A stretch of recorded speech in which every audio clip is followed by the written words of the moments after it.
Hello বন্ধুরা, আমি পায়েল। তোমাদের প্রত্যেককে আমার চ্যানেল অগ্রিষা সায়েন্স ক্লাসে স্বাগত। যারা নতুন নতুন আমার চ্যানেলে জয়েন করেছো সবাইকেই অনেক অনেক ওয়েলকাম আমার চ্যানেলে। আশা করি সবাই ভালো আছো, সুস্থ আছো। আজকে আমি যেই ভিডিওটা দিচ্ছি তোমাদের ডাউট সলভের ভিডিও। মাধ্যমিক 2025-এর আমি যেই সাজেশনসগুলো দিয়েছিলাম, চ্যাপ্টার 5-এ একটা কোয়েশ্চেন তোমরা অ্যান্সার চেয়েছো, সেটা আমি আজকে দিয়ে দিচ্ছি। জিনিসটা বুঝে নাও, এতটা বড় অ্যান্সার লিখতে হবে না। আমি টোটাল জিনিসটা বলবার পর কতটা তোমাদের লিখতে হবে 2 মার্কসের জন্য বলে দেব।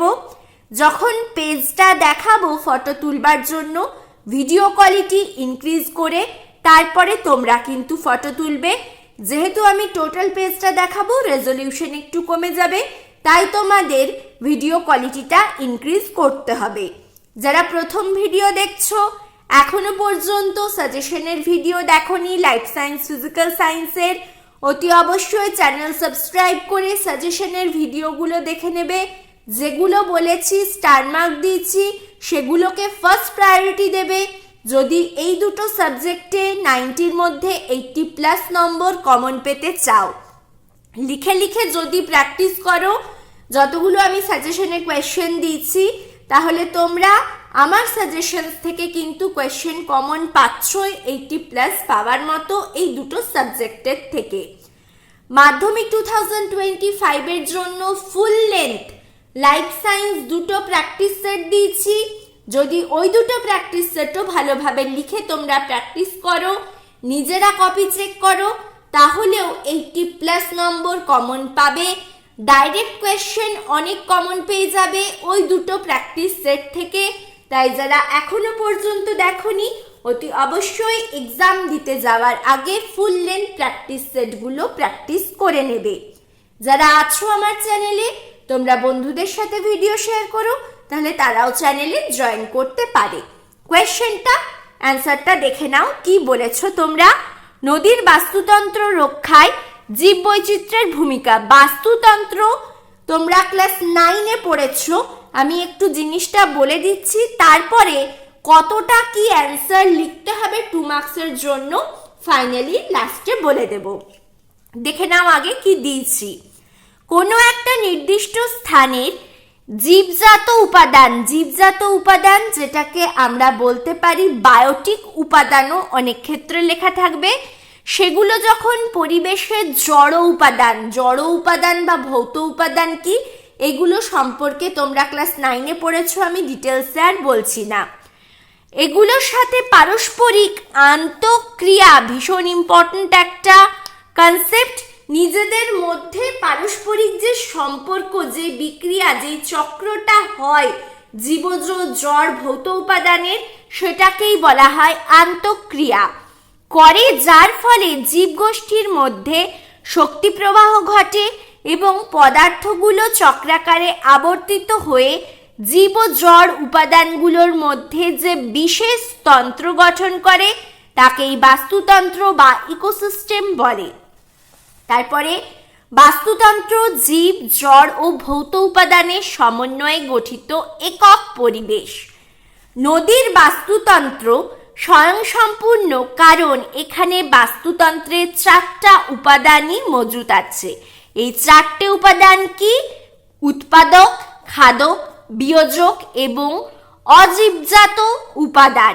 অজীবজাত উপাদান অ্যাবায়োটিক উপাদান, উৎপাদক প্রডিউসার বলে, খাদককে বলা হয় কনজিউমার, এখানে প্রাইমারি সেকেন্ডারি আবার ভাগ করা থাকে, বিয়োজক হচ্ছে ডিকম্পোজার। নেক্সট, এই প্রত্যেকটা টার্মস কিন্তু ইম্পর্টেন্ট, কোয়েশ্চেন এইভাবেও আসতে পারে, মানে বাংলাতে নাম না বলে ইংলিশেও দিতে পারে, তাই ইংলিশ টার্মসগুলোও একটু দেখে রাখবে। নদীর অজীবজাত উপাদান হলো মাটি, জল, জলে মিশে থাকা বায়ু, বায়ুর মধ্যে অক্সিজেন আছে, কার্বন ডাইঅক্সাইড আছে, খনিজ লবণ, সেখানে ক্যালসিয়াম, ফসফরাস, নাইট্রোজেন আছে, অ্যামাইনো অ্যাসিড ইত্যাদি। সূর্যালোক পুকুরের বা আমি তোমাদের নদীর দিয়েছি, তাই নদীর জলে প্রবেশ করে বাস্তুতন্ত্রকে শক্তির যোগান দেয়। উৎপাদকের এক্সাম্পল কি কি? জলজ সবুজ উদ্ভিদ, সেখানে ফাইটোপ্ল্যাঙ্কটন রয়েছে, সুতাকার শৈবাল রয়েছে, জলের উপরিতলের ভাসমান উদ্ভিদ রয়েছে। খাদকের মধ্যে প্রাথমিক খাদক, জুপ্ল্যাঙ্কটন রয়েছে, গৌণ খাদক, ছোট ছোট মাছ রয়েছে, প্রগৌণ খাদক, বড় মাছ রয়েছে, সর্বোচ্চ খাদক যেমন বাজপাখি, মাছরাঙা, ঈগল ইত্যাদি। বিয়োজক হচ্ছে জলে থাকা নানা রকম ব্যাকটেরিয়া ও ছত্রাক। তাহলে খাদ্য খাদক সম্পর্ক শৃঙ্খল এগুলো আমরা জানি। সবুজ উদ্ভিদ সূর্যালোকের শক্তিটাকে নিয়ে ফটোসিনথেসিস বা সালোক সংশ্লেষের মাধ্যমে, ক্লাস 9-এই পড়েছো তোমরা সালোক সংশ্লেষ বাস্তুতন্ত্র, তার মাধ্যমে খাবার উৎপন্ন করছে, নিয়ে অক্সিজেন কার্বন ডাইঅক্সাইডটাকে ব্যালেন্স রাখছে। যেই খাদ্যটা প্রাইমারি খাদক গ্রহণ করছে সেখান থেকে সেকেন্ডারি খাদক যাচ্ছে, এরকম ভাবে তারা জীবনযাপন করছে। তারপরে যখন মৃত্যু হয়ে যাচ্ছে জীবগুলোর, সেগুলোকে বিয়োজন করছে বিয়োজক পদার্থ। এরকম ভাবে কোনো একটা জায়গার ইকোসিস্টেমটা ব্যালেন্স ওয়েতে চলে। জলে উপস্থিত জীববৈচিত্র্যের কারণে নদীর বাস্তুতন্ত্র রক্ষা পায়। জীববৈচিত্র্যের উপস্থিতির কারণে নদীর জল পরিশ্রুত থাকে, জলে O2 আর CO2-র মাত্রা বজায় থাকে, যার জন্য বিওডি আর সিওডির টার্মসগুলো তোমরা দেখেছো।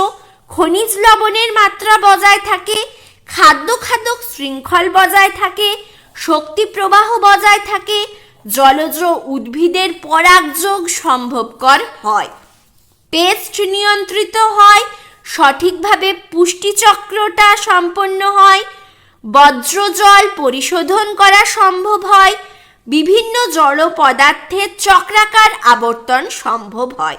এগুলো যেহেতু জীব বৈচিত্র্য রয়েছে যে কোনো বাস্তুতন্ত্রে, নদীর জলের মধ্যেও বাস্তুতন্ত্রর একটা সিস্টেম রয়েছে, ব্যালেন্স রয়েছে, যেহেতু জীব বৈচিত্র্য রয়েছে তার জন্য এই কাজগুলো সম্পন্ন হচ্ছে বলে বাস্তুতন্ত্র রক্ষায় জীব বৈচিত্র্যের একটা গুরুত্বপূর্ণ ভূমিকা রয়েছে।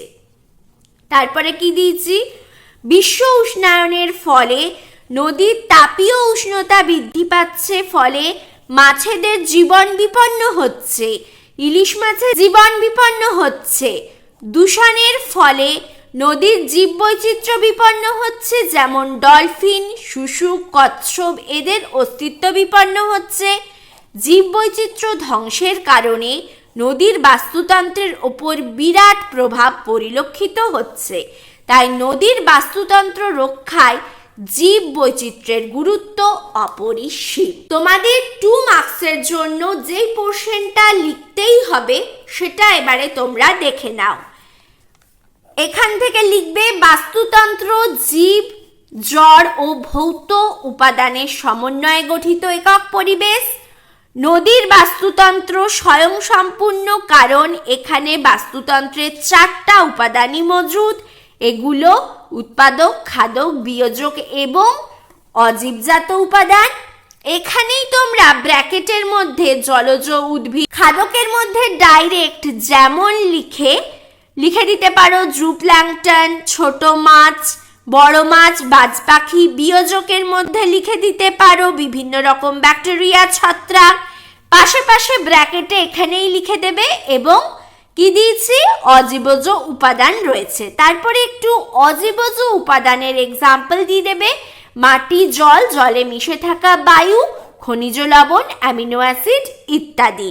সূর্যালোক নদীর জলে প্রবেশ করে বাস্তুতন্ত্রকে শক্তির যোগান দেয়। এতটা পর্যন্ত তোমাদের লিখতে হবে। স্ক্রিনশট নিয়ে নাও, ভিডিওটা পজ করে এখান থেকে এই পয়েন্টটা এখানে ব্র্যাকেটে এক্সাম্পলগুলো ইনক্লুড করে দিতে পারো। প্রথমে এই পয়েন্টটা তোমরা লিখবে। ভিডিও পজ করে স্ক্রিনশট নিয়ে নাও, আশা করি হয়ে গেছে।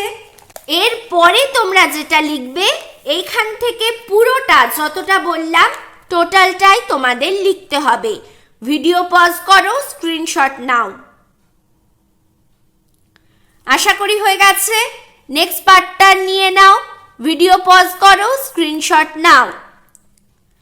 যখন তোমরা ভিডিও পজ করছো, স্ক্রিনশট নিচ্ছ, তার আগে ভিডিও কোয়ালিটিটা একটু ইনক্রিজ করে নিও। তাহলে এটা ছিল তোমাদের ডাউটের কোয়েশ্চেন। যদি আরও কিছু কোয়েশ্চেনের অ্যান্সার না পাও তাহলে আমায় কমেন্টে জিজ্ঞেস করতে পারো। আমার সাজেশনস হোক বা তোমরা কোনো মডেল কোয়েশ্চেন পেপার সলভ করছো, সেখানে যদি কোনো কোয়েশ্চেন না পারো তাহলে টোটাল কোয়েশ্চেনটা লিখে আমায় কমেন্টে জিজ্ঞেস করে নেবে। আমি যেগুলো সাজেশনে ইম্পর্টেন্ট বলে দিয়েছি লাইফ সায়েন্স আর ফিজিক্যাল সায়েন্সে 2025-এ, সেই পোর্শনসগুলো কভার করে কোয়েশ্চেন দেখতে পাবেই। তাই সাজেশন যারা এখনো দেখোনি গিয়ে অতি অবশ্যই চেক করে নিও, ডেসক্রিপশনে আমি লিংক দিয়ে দেব। আজ এখানেই ভিডিও শেষ করছি। ভালোভাবে পড়ো। Thank you for watching.